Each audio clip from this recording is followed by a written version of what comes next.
요즘 다들 파이어족 얘기 많이 하잖아요. 그런데 기존 방식보다 훨씬 어쩌면 몇 배는 더 빨리 은퇴할 수 있는 방법이 있다면 어떨까요? 물론 그만큼 리스크도 엄청나고요.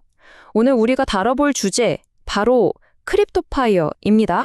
자, 한번 솔직하게 상상해 보세요.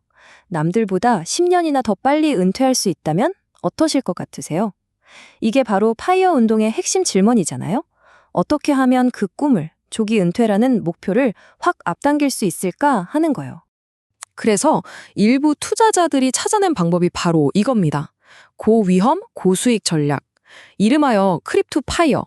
맞아요. 암호화폐의 그 엄청난 성장 잠재력에 기대를 거는 거죠. 자, 오늘 이 대담하고도 위험한 전략에 대해 한번 제대로 파헤쳐 보겠습니다. 자, 그럼 첫 번째 파트입니다. 도대체 사람들은 왜 암호화폐에 눈을 돌리는 걸까요? 그 새로운 전략의 동기부터 한번 살펴보죠. 가장 큰 이유는요, 바로 인플레이션 때문이에요. 월급은 그대로인데 물가는 계속 오르잖아요. 그러니까 예전처럼 그냥 저축만 해서는 내 돈의 가치가 계속 깎여 나가는 거죠. 전통적인 복리 효과도 예전 같지 않고요.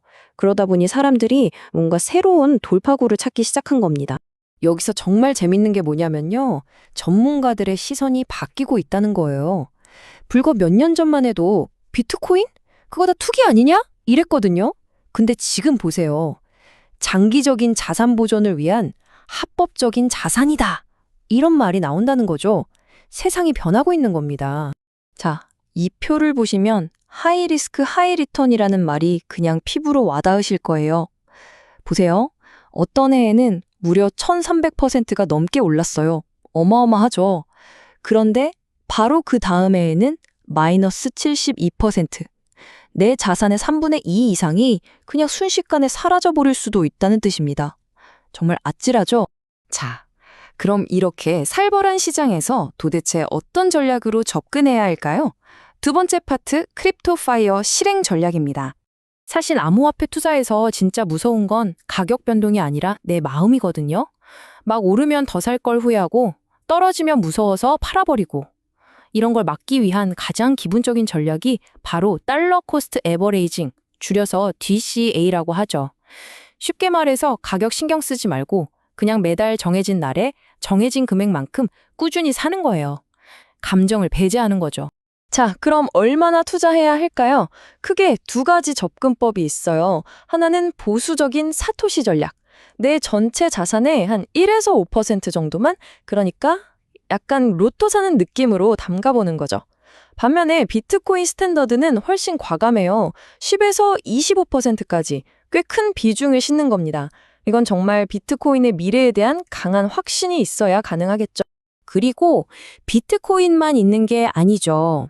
어떤 사람들은 아직 잘 알려지지 않은 소위 알트코인에서 대박을 노리기도 합니다. 여기 보이는 이 숫자 67배. 이게 바로 그들이 꿈꾸는 인생 역전의 상징 같은 겁니다. 하지만요, 여기서 아주 냉정해져야 합니다. 67배의 꿈 뒤에는 수많은 실패한 프로젝트들이 있거든요. 마치 초창기 닷컴 버블처럼 결국 살아남는 건 몇 개 안 될 거라는 게 전문가들의 경고예요. 정말 신중해야 하는 이유죠. 자, 그럼 이 엄청난 위험을 어떻게 관리해야 할까요? 말 그대로 안전하게 불장난하는 법을 알아봐야겠죠. 세 번째 파트, 위험 관리 프레임워크입니다. 근데 잠깐, 어떻게를 말하기 전에 누가 하면 절대 안 되는지부터 짚고 넘어가야 해요.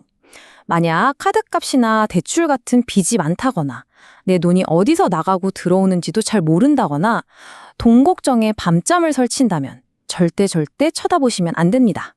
이건 은퇴행 로켓이 아니라 파산행 KTX가 될 수 있어요. 반대로 이런 조건들이 충족되면 한번 해볼까 고민해 볼 수 있다는 거죠. 일단 빚은 없어야 하고요. 안정적인 자금 계획이 있어야 하고 특히 여기 실험 속도에 도달했다는 말이 중요한데 이게 뭐냐면 없어져도 내 인생에 큰 타격이 없는 그야말로 실험해 볼 수 있는 여윳돈이 있다는 뜻입니다. 자, 그럼 투자를 결정하기 전에 스스로에게 이런 질문들을 꼭 던져봐야 합니다. 이 돈 언제쯤 원금 회수가 될까? 이거 만약에 망하면 내순 자산이 얼마나 날아가는 거지? 그리고 나 진짜 이 투자에 대해 제대로 알고 하는 건가? 이런 냉정한 질문들이 감정적인 실수를 막아주는 안전장치가 되는 겁니다. 자, 그럼 이제 마지막으로 이 모든 이야기의 의미를 정리해 보겠습니다. 위험과 보상, 그리고 우리의 미래에 대한 이야기죠. 결국 크립토파이어라는 건요, 은퇴에 대한 기존의 생각을 완전히 뒤집는 거예요.